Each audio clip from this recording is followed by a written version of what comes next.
That gets us into our season awards, our SNF final season awards, and the NFL MVP is where we will begin. Rodney, do you want to start us off? Here it is. Rodney's pick is Lamar Jackson. Lamar was unbelievable in the pass game, but he was also unbelievable in the run game. I thought he was a terrific leader, Coach. He put up some historic numbers. He's been tremendous, but I have to go with Jared Goff. With all the injuries on defense, he led his team to the #1 seed, highest scoring offense in the league, and he was a big part of it. For Goff, career highs across the board. Josh Allen, still the favorite right now, so we will see how it all shakes out. Coach of the year. Who's yours? Man, I might have to go Josh Allen. I'll take Josh. Okay. Coach of the year right here, Quinn and O'Connell. Why? Walk us through it. This was a tough one for me. I love what Kevin O'Connell's done, but to me, Dan Quinn went in a situation where the culture was terrible, the history was terrible. He's got a rookie quarterback. To make them a playoff team and to turn that environment around, where we had Doug Williams on last week, and he said, you know what, not only me, but everybody loves coming into the building now.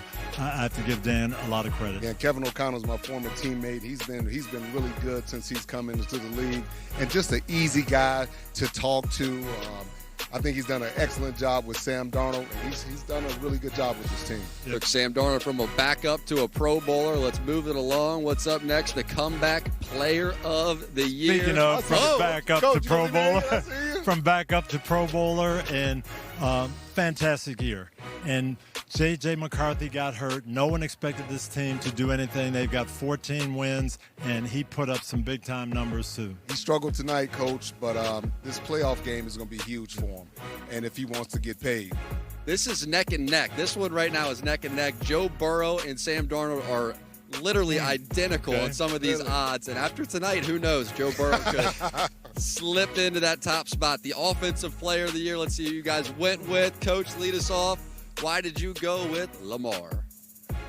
40-plus touchdowns, 4 interceptions.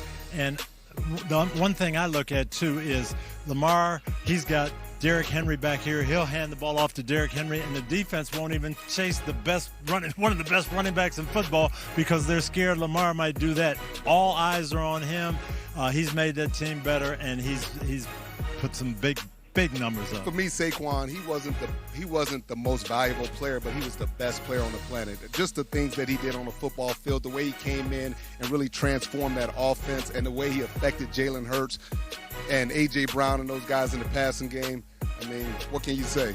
Saquon, the heavy favorite right now for that award, the defensive player of the year. Let's see who you guys went with. Rodney, why did you take Trey Hendrickson?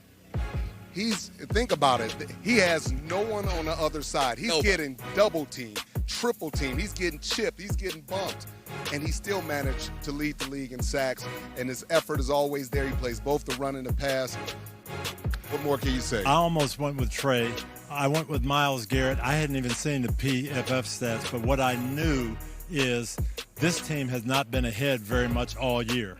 And he's getting pressures and sacks. If he had any type of offense where they had the lead in a few games, he'd have been unstoppable. And I would say this, if he had any type of ownership that really had respect for him and what he's been able to do for this organization, you would trade him to a contender. Trade him to a contender. Why does he have to go through that? He's in his prime. And defensive player last year, coach thinks he's a defensive player this year. Why isn't he in the playoffs vying for championships? Because Baker Mayfield's playing for the Bucks. I would ask for a trade if I were him. That's fair. Pat Surtain currently the favorite. T.J. Watt is second. The rookie of the year, offensive and defensive gentleman. Who'd you looking at my paper, man. Coach always looking at my paper. I think this was a pretty easy one this year, boy. Jayden Daniels, I've not seen a rookie quarterback do what he did in terms of balling out, but turning a franchise around too. With a smile on his face. With a smile on his face and praising the Lord all the time. And then Jared Verse just bringing that explosion to the defense. Yeah, he was unbelievable. More impressive than C.J. Stroud, would you say? Yeah, because the run. And then think about it. You think about the franchise Commanders. They were at the bottom. And he came in along with Dan Quinn and some other people, and now all of a sudden they're in the playoffs. Hi, I'm Mike Tirico, and thanks for watching. Make sure to hit subscribe for the latest news and highlights from NBC Sports.